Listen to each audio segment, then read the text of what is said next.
Nuclear capable है, लेकिन उसके अंदर न्यूक्लियर वॉरहेड नहीं होगा। लेकिन हाँ, Russia needs to pass a very very strong message. देखिए, इसके अंदर दो चीजें हैं। मैं बात कर रहा था सर से, हम लोग गेस्ट रूम में बैठे थे, सर ने एक बहुत इंपॉर्टेंट पॉइंट जो मेरी भी नजर से चूक गया था, सर ने बहुत इंपॉर्टेंट पॉइंट दिया। हो सकता है यूनाइटेड स्टेट्स में जो यूएस का प्रेसिडेंट चाहता है और जो डीप स्टेट चाहता है उसमें फर्क है। ऐसा होता है अमेरिका में, और पास्ट में कई सारे एग्जाम्पल्स हैं कि अमेरिका जिस तरीके से डील करता है, उनका डीप स्टेट है, वो हट के अपना एक एजेंडा चलाता है।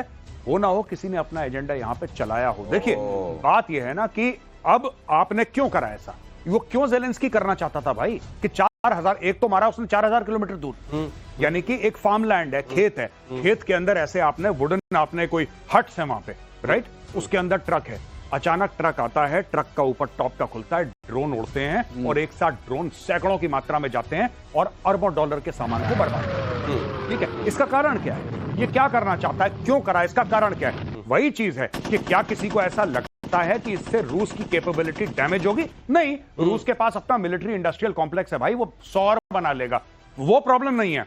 प्रॉब्लम यह है कि ये किसको मैसेज पास कर रहा है ज़ेलेंस्की, अगर रशिया को। लेकिन गौरव, यहां एक बात मैं और ऐड कर दूं जी, जो इन्होंने डैमेज किया, कहा जाता है कि 40 जहाज तोड़ दिए। क्या तोड़े हैं? अगर आप विजुअल्स देखिए, विंग्स तोड़े हैं, विंग में आग लगाई है, लेकिन जहाज का एरो इंजन सेफ है। सर, अगर उसके फ्यूल टैंक को निशाना बना के तो पूरा उड़ गया होगा ना सर? नहीं, पूरा नहीं उड़ा है, वो तो डाउस कर दिया। रिपेयर हो सकते हैं, ये रिपेयर क्या, विंग बन जाएगा। मैं आपको बता रहा हूँ, इंजन में नहीं गया, उसका कॉकपिट नहीं गया, एवियोनिक्स नहीं गई, बॉम्बे नहीं गया, गया क्या? अच्छा सर, अब वो ट्रीटी, स्टार्ट वाली ट्रीटी अब लागू होगी या अब ये कहा जाएगा कि अगर ऐसा है तो अब ढक के रखेंगे? आप पुतिन पूछेगा ना, तो सवाल पूछेगा, यूएनएससी में सवाल पूछेगा। ये जो TU-95, TU-22 जैसे बॉम्बर्स थे, इनको खुले में रखने के लिए ट्रीटी के तहत रशिया मजबूर था, अब मजबूर नहीं है। अगली खबर देखिए।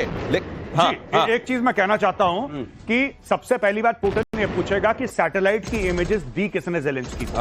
डीप स्टेट, क्योंकि उनका तो नहीं है मान। तो क्या ये वहां के प्रेसिडेंट जितना ही पावरफुल, वहां के डीप स्टेट का भी मामला है? डीप स्टेट तो चलता ही चलता है, डीप स्टेट चलता है। डीप स्टेट प्रेसिडेंट को एडवाइस भी करता है, और प्रेसिडेंट आए जाएं, अमेरिका का जो डीप स्टेट है, एस्टेब्लिशमेंट है, वो चलती रहती है। वो अपना अलग धुरी भी चलती है, उसकी अलग दोनों।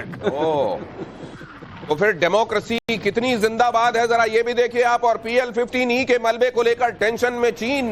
9 मई को होशियारपुर से मिला था मलबा, पाकिस्तान ने दागी थी चाइनीज PL-15E मिसाइल, मलबे से मिसाइल की तकनीक का खुलासा संभव। अब ये इसको लेकर जब चाइना में सवाल किया गया तो बड़ी मजेदार बात हुई। जो साहब सवाल का जवाब देने आए थे, उनसे पूछा गया कि सर PL-15E आप कहते हैं बड़ा खतरनाक, फॉर्मिडेबल है, ये आपने देखा इंडिया पाकिस्तान के मामले में इसका पर्सन है, तो उनसे पूछा कि साहब ये मिसफायर हो गया, फुसफुस हो गया, क्या है इसका? कह रहे नहीं, वो एक्चुअली क्या ना, एक्सपोर्ट का माल था, इसलिए ही एक्चुअली सेड दैट। उसने बोला कि नहीं, ये तो एक्सपोर्ट वेरिएंट था। वो पूछ ही नहीं रहा, वो कुछ और पूछ रहा है, ये कह रहा है कि नहीं एक्सपोर्ट है। यानी कि बिल्कुल ठीक बोला आपने कि चाइना जो देता है, मैं आपको बता रहा हूं, ये सब जो पाकिस्तान को दिया, पाकिस्तान पैसे तो देता नहीं है। चाइना अगर बेचेगा, चाइना को रुपए चाहिए, डॉलर चाहिए, डॉलर तो आपने दिए नहीं क्योंकि आपके पास है नहीं, पाकिस्तान के पास। तो बोला कि जो एक्सपायरी डेट वाला माल है, यही पॉइंट सर बोल चुके हैं कई बार बोल चुके हैं सर आपकी शो में कि पूरा एक्सपायरी डेट वाला माल है, एक्सपायरी डेट वाला माल पकड़ देते हैं, अब चले ना चले किसकी अच्छा, एक बात मैं और ऐड कर दूं गौरव की बात में, एक बात और समझने वाली है, किसी भी मिसाइल में 60% इलेक्ट्रॉनिक्स का दाम होता है। तो अगर मुझे सस्ता देना है तो मैं इलेक्ट्रॉनिक्स निकाल लूंगा। जो मेजर इलेक्ट्रॉनिक्स है, जो 100 रुपए की 40 रुपए की आप दे देंगे, ये कह के कि देखो ये होती तो 100 रुपए की, 40 की ले जाओ तुम, और वो क्योंकि वो भी 40 उधार में मिलने हैं।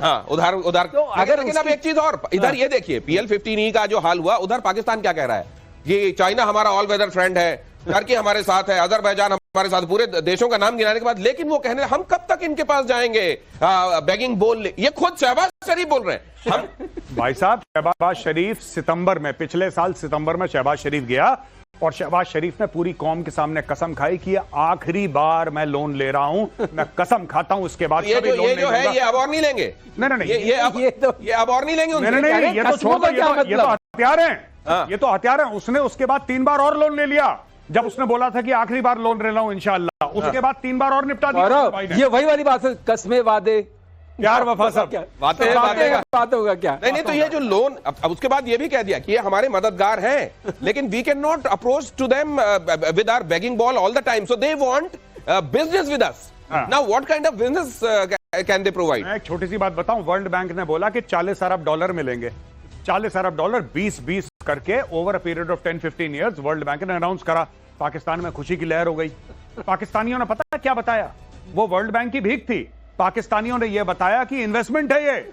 अपने लोगों को बताया देखो हमारा मुल्क इतना खुशहाल है कि वर्ल्ड बैंक अब वर्ल्ड बैंक कौन सी इन्वेस्टमेंट करता है? इन्वेस्टमेंट तो रिटर्न होता है।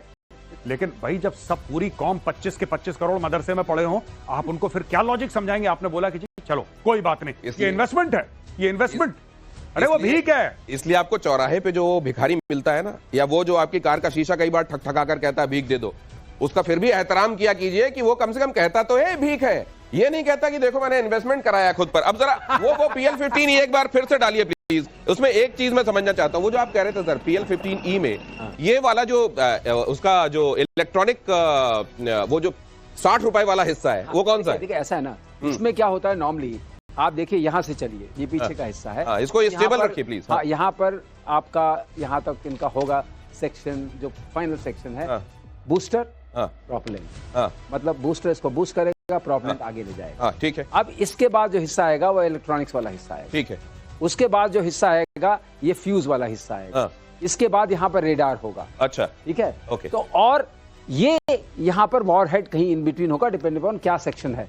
तो अगर ये है, ये बीच से टूटा है, अच्छा, तो इसका मतलब इसका मतलब ये है कि ये पूरा का पूरा हमें अवेलेबल है। ओके। हम ये जानते हैं इसका एरो स्ट्रक्चर तो हमें पता है पूरा। हम ये पता है बूस्टर ग्रेन क्या है। हमें ये पता है प्रोपेलेंट ग्रेन क्या है, बर्निंग रेट क्या है, ये कहां तक कितने किलोमीटर तक जा सकता है। ये तो हमें ये पता है इसकी इलेक्ट्रॉनिक्स क्या है।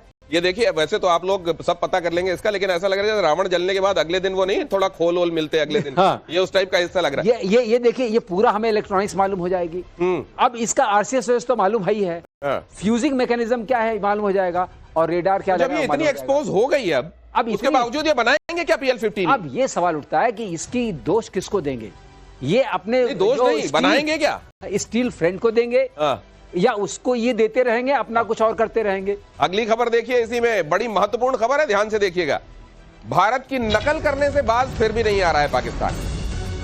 कहते हैं ना कि वो जो दूसरे का गाल देख के जलता है और अपना गाल लाल करना चाहता है, कई बार थप्पड़ मार लेता है खुद को कि लाल हो जाए काश। देखिए मैं एक आप बात बताता हूँ आपको कि ये सारे के सारे ना ये फर्जीवाड़े के लोग हैं। ठीक है, ये सब कोई किसी बड़े आदमी की वाइफ, कोई बड़े आदमी का बेटा, इसमें सब के सब फर्जीवाड़े के हैं। ये इनमें से कोई ऐसा नहीं है जो कि ये बोले कि साहब मैं अपने बलबूते पे आया हूं। आप देखिए डॉक्टर शशि थरूर को देखिए। शशि थरूर के फादर कोई फेमस पॉलिटिशियन नहीं थे, he belong to a middle class family. आज की तारीख में पूरी दुनिया को खड़का रखा है। ठीक है, असदुद्दीन ओवैसी को देखिए, खड़का रखा है। जितने भी लोग गए हैं, मैं ये पूछना चाहता हूं पाकिस्तानियों से, अगर तुम लोग ये प्रोग्राम देख रहे हो, इसमें पाकिस्तान तहरीक इंसाफ का कौन है आदमी? मुझे ये बताओ, PTI का कौन है? क्योंकि PTI आपकी सबसे पॉपुलर पार्टी है।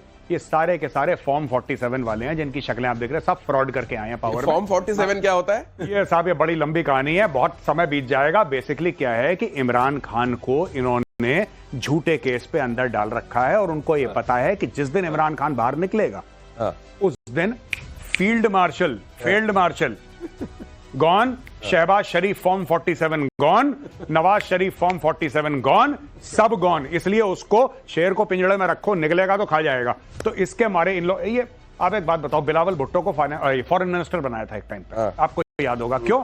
क्योंकि इसका बाप राष्ट्रपति है, इसकी मां प्रधानमंत्री। ठीक है, इनार अब्बानी खार भी तो ये सारे के सारे फ्यूडल्स हैं, इनकी कैपेबिलिटी जीरो है, बस थोड़ा बहुत अंग्रेजी बोल लेते हैं, इसके अलावा ये क्या बोलेंगे? ये मैं आपको आज बोल रहा हूं, आप नोट कर लेना, ये प्रोग्राम आप डाउनलोड कर लो अगर यूट्यूब पे देखते हो। ये अपनी बेइज्जती करवा के आएंगे और फिर ये जश्न मनाएंगे कि हम जीत गए, इंडिया को हरा दिया। मैं आज आपको बता रहा हूं, ये पहले हारेंगे, ये जलील होंगे। ये बिलावल भुट्टो, माफ कीजिएगा, बिलावल भुट्टो जलील होगा हर जगह, ये रुसवा होगा हर जगह, थूथू होगी, और फिर पाकिस्तान में केक काटेगा, बोलेगा मैं जीत गया। लेकिन आप जब ये कह रहे हैं कि ये शशि थरूर हो जी, भारतीय जितने गए हैं उन्होंने पूरी दुनिया को खड़का रखा है जी, ये अगर एक साथ गए हैं और ये कहीं रुकेंगे तो आपको खबर आएगी कि किसी ने किसी की रात में दरवाजा खड़का रखा है। ये इनका आई डोंट नो, मैं नहीं। ये जिस तरह के लोग हैं और जिस तरह की खबरें यहां तक पहुंचती हैं जी, अच्छा हाँ, ये इस तरीके के लोगों को साथ में भेज दिया गया है कि ये काम ही करके आए और वही काम करके आए जिसके लिए पाकिस्तान ने इनको भेजा।